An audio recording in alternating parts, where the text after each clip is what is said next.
Bienvenue mes amis à cette émission Appel de l'Aurore. Bienvenue chez moi, bienvenue dans mon salon, bienvenue à toi Caroline Sarrazin. Je vous présente mon invitée cette semaine. Vous la reconnaissez peut-être, c'est une femme de la région, une femme que vous avez peut-être côtoyée, croisée quelque part en ville. Ça fait longtemps, Caroline, que tu es dans la région? Oui, j'ai toujours habité à Victoriaville, puis j'ai déjà fait un travail qui était public, donc les gens vont, oui, sûrement qu'il y en a qui vont me reconnaître. Caroline, j'ai lu avec intérêt le petit livre que tu as écrit de ta main suite à ce que je pourrais appeler une conversion. Oui. Mon intention aujourd'hui, c'est de permettre à tout le monde d'entendre ton beau témoignage, puis après ça, d'avoir peut-être envie de le lire, de le consulter. Alors, c'est la raison pour laquelle je voulais te présenter à tout le monde. Caroline, dans ce livre-là, tu nous dis que tu étais une femme, au départ, j'ai l'impression que tu étais une femme en recherche. Oui. Tu cherchais quoi? Tu cherchais à être heureuse? Oui, je cherchais à être en harmonie. Avec quoi? Avec qui? Je ne sais pas. Mais je m'intéressais à tout ce qui sortait de l'ordinaire, qui n'était pas la vie de tous les jours. Puis, à un moment donné, il y a eu comme un mouvement là, dans les années 90 d'anges et d'énergie. Ah, oui, oui. Et là, j'ai découvert plein de choses, les cartes, le pendule, tout ça, là, j'ai tout côtoyé ça parce que je cherchais quelque chose de plus grand, mais j'avais la notion de Dieu, mais c'était pas quelque chose c'était parmi d'autres. Dans ta famille, tu n'avais pas vraiment été initiée à une foi, à la foi ou à la recherche intérieure, non? Non, du tout. C'était pas aller à la messe. C'était juste un concept. OK. Intellectuel. Intellectuel. OK, d'accord. Fais pas ça, ça ne fera pas plaisir au bon Dieu, mais OK. On m'explique pas c'est qui Dieu. Je l'ai découvert par moi-même, par la lecture, à l'école aussi, la catéchèse. Oui, on avait la catéchèse encore, bien sûr. On est de la même époque, finalement. Oui. Oui. Mais ça n'avait pas cliqué pour toi. J'ai peut-être mon côté cartésien qui essayait de synthétiser ça, qui essayait de comprendre ici. Avec la tête. Je comprendrai plus tard que c'est pas là qu'on le comprend, c'est au niveau du cœur. Mais j'essayais de trouver... Je pense que je voulais une réponse rapide, quelque chose d'extraordinaire, quelque chose de tangible. Puis... je pense qu'avec le pendule, à un moment donné, qui bougeait, OK, il se passe quelque chose. Tu sais, j'avais besoin... Ça, c'était concret. C'était concret. J'avais besoin de quelque chose de concret. Je pense que c'est pour ça que j'allais chercher un peu partout. Tu as cherché dans les énergies, les cartes, le pendule. Tu as cherché dans d'autres confessions, par exemple, le bouddhisme, l'hindouisme. Tu as cherché ailleurs? Survol. Un survol. Sans aller plus loin, juste m'intéresser à tout ce qui est là, tout ce qui est possible. Oui. Mais finalement, cette quête, en tout cas c'est ce que tu décris, tu as trouvé ce que tu cherchais. Comment ça s'est passé? C'est arrivé malgré moi. Ah bon? Je suis victime. En fait, c'est que dans la période de Pâques, ils nous présentent toujours, la semaine avant Pâques, ils présentent toujours des films historiques, bibliques. Jésus de Nazareth, par exemple. Et voilà, que j'ai toujours regardé. À chaque année, c'était ta tradition de Pâques. Puis j'étais touchée par cet homme-là, sans plus. Et l'année dernière, dans mon fil sur les réseaux sociaux, il y avait toujours une annonce pour une série américaine sur la vie de Jésus. Puis je me souviens de m'être dit, bon, comme si on en avait besoin d'un autre, on en a en masse. Mais j'étais intriguée. Puis j'ai écouté le premier épisode et j'ai été accrochée. J'ai écouté les 3 épisodes qui se sont pendant toute la semaine de Pâques qui se sont terminées à 3 heures du matin, le matin de Pâques. J'étais transformée. Mais qu'est-ce que je viens de vivre, là? On me présente un homme humain, mais tellement humain que sa divinité ressortait encore plus. Ça a eu cet effet-là. Puis là, j'ai dit, OK, il faut que je le connaisse. Et à 3 heures du matin, on a une, comme j'expliquais, au Québec, le matin de Pâques, juste avant l'aube, on va chercher de l'eau. Moi, j'avais décidé que je partais une nouvelle tradition. Une nouvelle tradition pour moi-même. Je vais me lever à cette heure-là. À 3 heures? Non, j'avais vérifié, le soleil se levait à 6h27. Okay. Donc, je me lève à 6h. Okay. Et c'est là que ça se passe. Je me relève à 6h et je parle. J'y parle comme on se parle là. Puis à la fin, je lui dis, je veux que tu me prouves que tu existes. Puis c'était vraiment pas arrogant, là. C'était vraiment sincère. Prouve-moi que tu existes et montre-moi l'amour que tu dis que tu as pour nous. Et je quitte là-dessus, je retourne me coucher, je me relève un peu plus tard, vers 10h30, et je regardais à l'extérieur, et là, ça commence. J'utilise les mots qu'on connaît dans le dictionnaire, mais ils ne sont pas assez grands pour l'expliquer.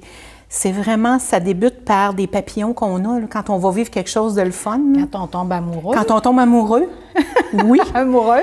Les papillons. Et là, ça s'intensifie. Ça s'intensifie tellement, j'ai l'impression d'être dans un manège, les forces G, là, ce que ça fait. Là. Et là, ça continue de s'intensifier à un point que je ris et je pleure en même temps. Et je dois respirer.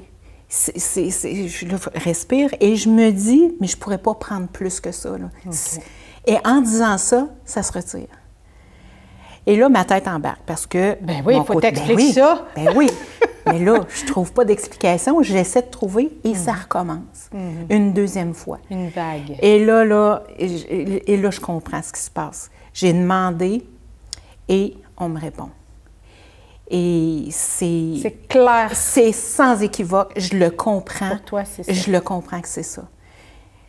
Là, je dis, OK, je lâche ma tête et là, je suis descendue dans mon cœur. À partir de ce moment-là, j'ai compris, c'est là que ça se passe. Comment tu fais cette transition? C'est comme si j'avais... Tu n'as plus de mots? J'ai plus de mots, c'est une émotion. J'ai rien ici qui se passe. Il n'y a aucun mot qui vient. C'est tout là que ça se passe. C'est pour ça que je comprends que c'est là que ça se vit. J'ai l'impression que je mets des mots en disant « tu habites ce lieu-là ». Oui. Que je ne connaissais pas. Je l'accueille, je le vis, je le ressens. Je m'abandonne à ce que je vis là. Ça goûte bon. Ah! Incroyable. Une plénitude. Je ne devrais pas dire incroyable. Croyable. C'est une plénitude, une paix, un amour immense. Je me suis jamais sentie aimée comme ça. Ah oui, j'ai été en état de choc le restant de la journée. Mais quelque chose de beau, là, sur un nuage. Et c'est à partir de ce moment-là que j'ai... une routine s'est installée de prier le soir et le matin. Puis c'est pas... Ça s'impose. C'est pas quelque chose, il faut que je fasse ça. Ça se fait tout seul. Il y a plein de choses qui ont changé dans ma vie. Ça se fait tout seul. Puis moi, je comprends les gens qui passent des commentaires sur, bon, un autre croyante. Je les ai eus, ces commentaires-là. Je le sais. Ce que vous vous dites dans votre tête, j'en ai probablement inventé de ces mots-là. Je le sais, ce que vous vous dites. Puis c'est difficile pour les gens de comprendre comment on est après. Parce que ça se fait tout seul. On change. Les gens le voient qu'on change, mais ça se fait tout seul. OK. Alors, tu as changé à partir de... C'est en 2024 que c'est arrivé, cet événement-là, Pâques 2024. Oui. Qu'est-ce qui a changé concrètement? D'abord, tu dis le regard des gens. Les gens te posent des questions, sont surpris, sont étonnés, te reconnaissent, mais en même temps, il y a quelque chose de neuf? Oui, il y a quelque chose qui a changé et j'ai des commentaires que je suis... Je répète les commentaires, là, que je suis plus lumineuse, que j'ai quelque chose... Mes yeux sont lumineux, il y a quelque chose, il y a une aura autour de moi qui n'était pas là, je semble plus calme, plus heureuse. C'est pas mal ça qui a été remarqué, là. Oui. Puis toi, dans ta vie, concrètement, c'est une paix, c'est une sérénité, c'est comment tu décrirais ce qui se passe depuis ce moment-là? C'est tellement merveilleux. J'ai passé ma vie à être une personne anxieuse, qui a peur d'avoir peur, qui a peur. Puis l'anxiété, c'est parce qu'on est toujours dans l'avenir, on est toujours anxieux de ce qui va se passer. Je ne l'ai plus, ça. Je ne l'ai plus, ce sera ce que ce sera. Puis si je meurs, ben ce sera ça. J'ai retrouvé... c'est vraiment ça, c'est vraiment un changement, là. J'ai encore des petites inquiétudes normales, mais cette anxiété-là qui était toujours un nœud ici, là, c'est fini, ça. C'est fini. Oui. Ça n'existe plus. Ça n'existe plus. Quand même, hein? C'est vraiment le lâcher-prise, de faire confiance. Quand il dit « Inquiétez-vous pas, je suis là, je m'occupe de toi », là, bien, je le crois, ça. Je l'ai cru, puis je le crois encore. Puis, parce que je le crois, le nœud n'est plus là. Quand même, c'est très beau. Concrètement, tu as changé d'état. Oui. Est-ce que tu as changé des choses dans ta vie? Oui. J'ai une conscience de l'autre. Je veux toujours faire le mieux en lien avec ce que le Seigneur attend de moi. Puis comment tu sais ça? Comment tu accueilles ça? Bien, c'est que j'ai l'impression que plus je veux m'approcher de lui, plus je suis dans sa lumière, plus sa lumière me montre des petites noirceurs que j'ai. Ah bon? Ben oui. Et je prends conscience de ça, puis juste ça va être drôle parce que je suis sûre qu'il y en a qui vont se reconnaître, juste en voiture. Ah oui? Oh! Ça a changé? Oh, j'étais une petite grippette, moi. Puis là, je prends conscience. Attends, tu sais pas ce que l'autre vit, tu sais pas pourquoi cette personne-là t'a coupé. Peut-être qu'il est pressé, peut-être qu'il s'en va à l'urgence, peut-être. C'est une conscience comme ça. C'est des petites choses quotidiennes qui fait que, OK, ça, il faut que je fasse. Puis je veux, c'est pas il faut, je veux faire attention à ça. Je veux plus être cette personne. Je veux être meilleure. Est-ce qu'on peut dire, Caroline, que tu as découvert la foi? Ou bien si tu l'avais déjà, ou bien si elle s'est réveillée, ou bien comment? Moi, je pense que... Tu as adhéré? Moi, je pense que je l'avais... C'était déjà là? C'était installé. Et ça fait longtemps que le Seigneur m'avait appelée. Parce que, ça va être drôle, mais c'est vrai, quand j'y pense, dans les années 80, est venue la mode des crayons à mine. Et j'en avais un et je l'avais perdu. Puis on avait un garde-robe, moi et ma sœur, que c'était notre garde-robe pour nos jouets, mais c'était plein jusqu'au plafond, là, Et je cherchais mon crayon là-dedans. Je l'avais vidé complètement, puis j'ai rentré le stock comme il était. J'ai pas trouvé mon crayon. Je referme la porte, je cherche partout ailleurs, je le retrouve pas. Je reviens devant la porte du garde-robe. Je me souviens de m'adosser au mur et de dire « Je vous en prie, Dieu, aidez-moi ». J'ai ouvert la porte et je vous le jure, le crayon tombe à mes pieds. Fait que ça fait longtemps qu'il me dit « Je suis là mais pour une raison que... Je marchais toujours en marche. J'étais toujours en marche. Fait que oui, je pense que je levais la foi, mais je n'étais pas prête à... Je sais pas, à m'investir ou à... Il y avait des peurs? Probablement des peurs. Probablement parce que, qu'on le veuille ou non, les gens autour passaient des commentaires. Hein? Tu sais, la famille passe des commentaires sur les personnes croyantes. Puis donc, je voulais pas être jugée. Fait que puis j'ai toujours voulu être le plus effacé possible. Oui. Ordinaire, oui. Passer passer inaperçu, quoi. Oui. Et puis ça, je veux dire, c'était pas le cas, tu sais, je veux dire, juste physiquement, moi, j'ai toujours été une petite toutoune. Fait que je trouve ça beau le mot toutoune, je le dis avec...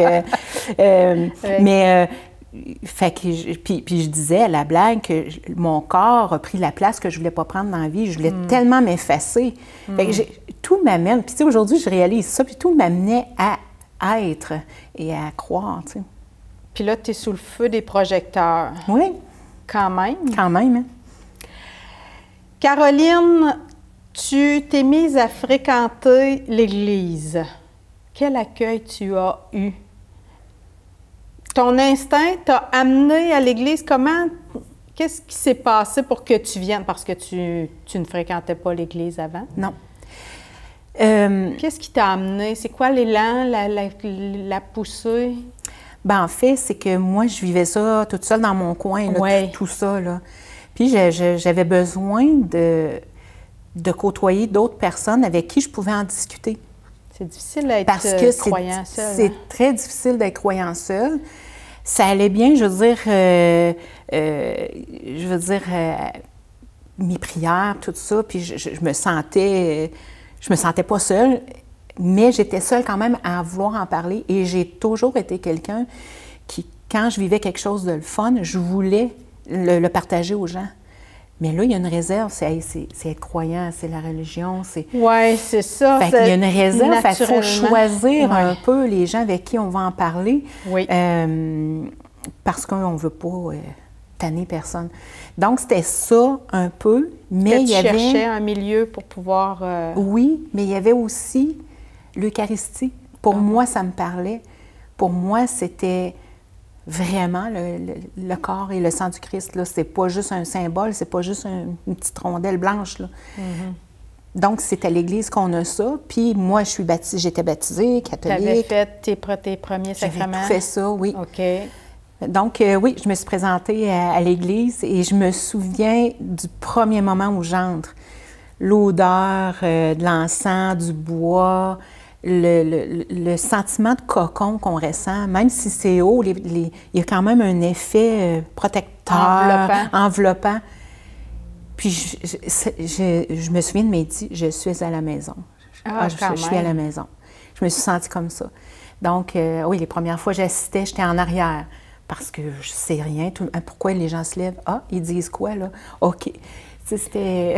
Tu as recommencé au tout début. C'était au tout début. Donc, c'était...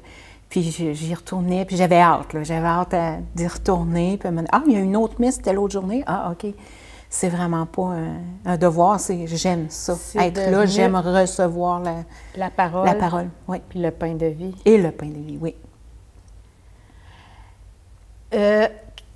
Les gens, comment ils t'ont accueilli à l'Église? Ah, très bel accueil.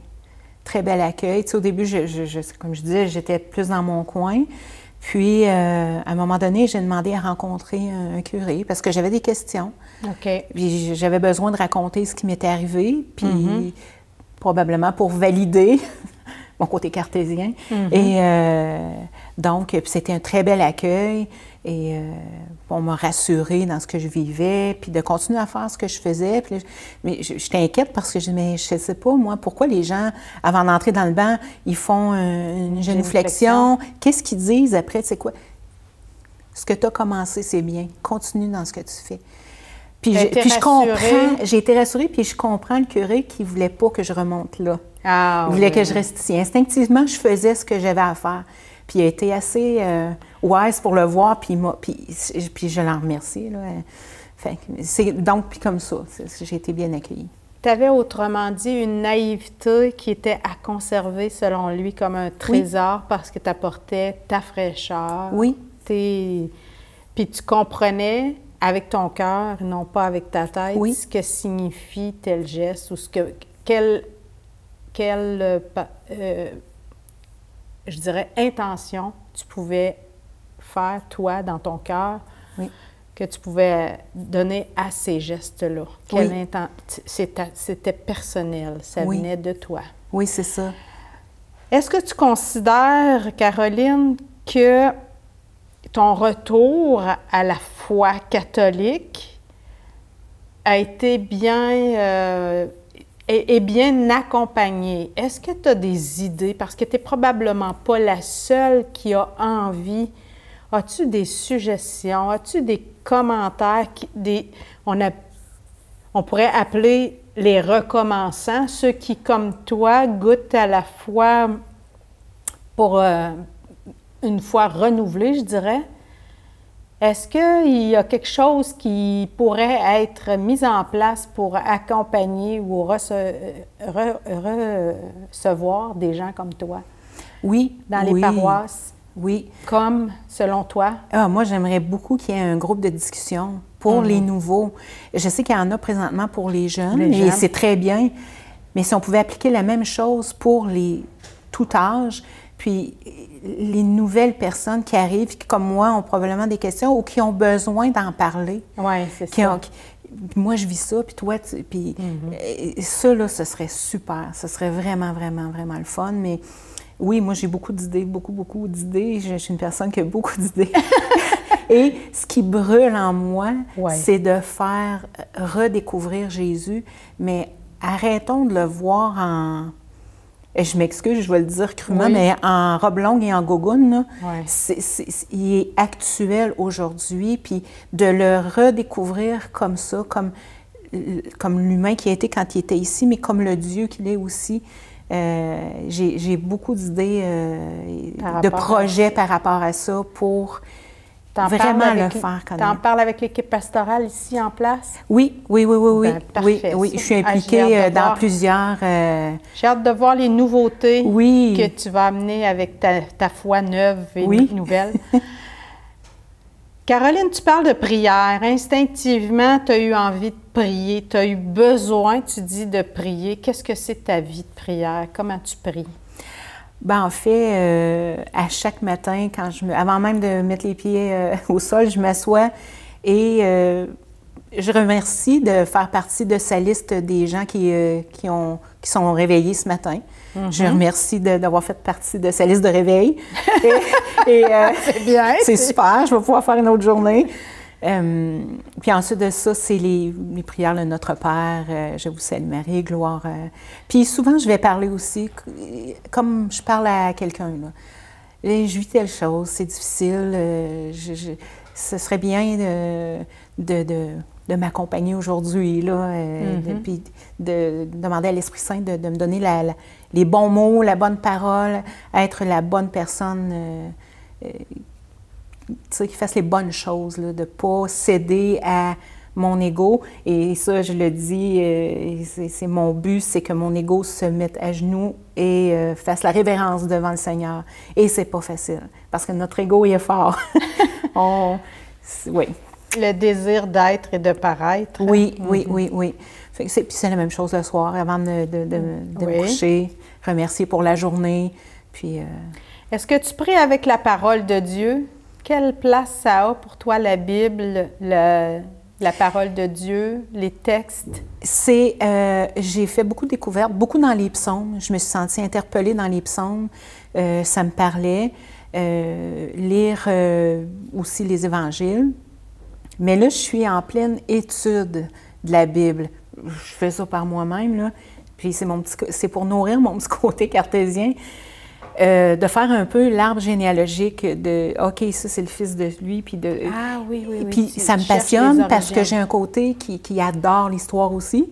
Donc, juste pour bien me situer quand je vais lire, puis « Ah oui, je comprends, oui, lui, c'est ça, il était parent avec lui. » Puis ça devient encore plus intéressant, puis ça devient encore plus personnel. J'ai pas l'impression de lire des noms puis juste de regarder des histoires.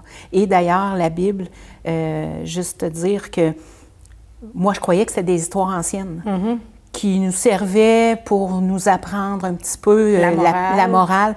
Et je peux vous dire à 100% que la Bible est vivante et que les histoires qui sont décrites là-dedans, on les vit.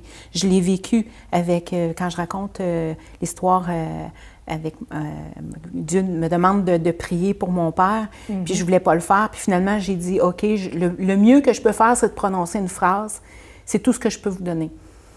Bien, il a pris ce petit peu-là, il l'a multiplié, puis il a arrangé une situation. C'est exactement ce qu'on lit dans la Bible quand il nourrit les 5000 personnes. Le petit peu qui a été apporté, il l'a multiplié et il a réglé.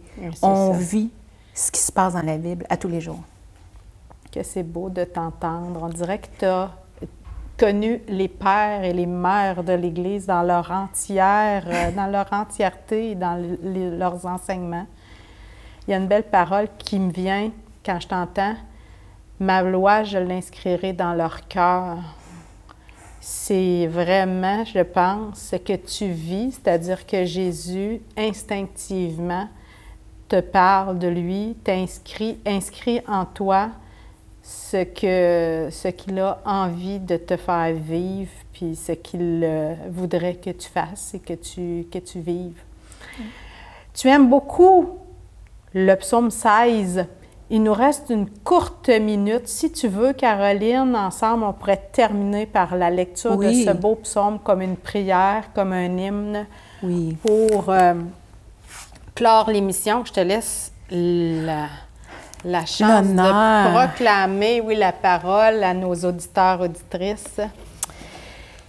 Dieu, garde-moi, car j'ai fait de toi mon refuge.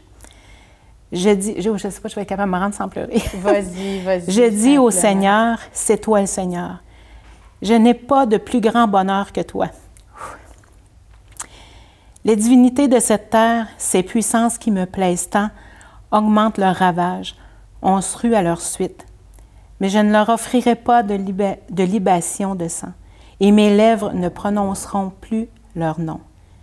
Seigneur, toi mon héritage et ma part à la coupe, mon destin est dans ta main.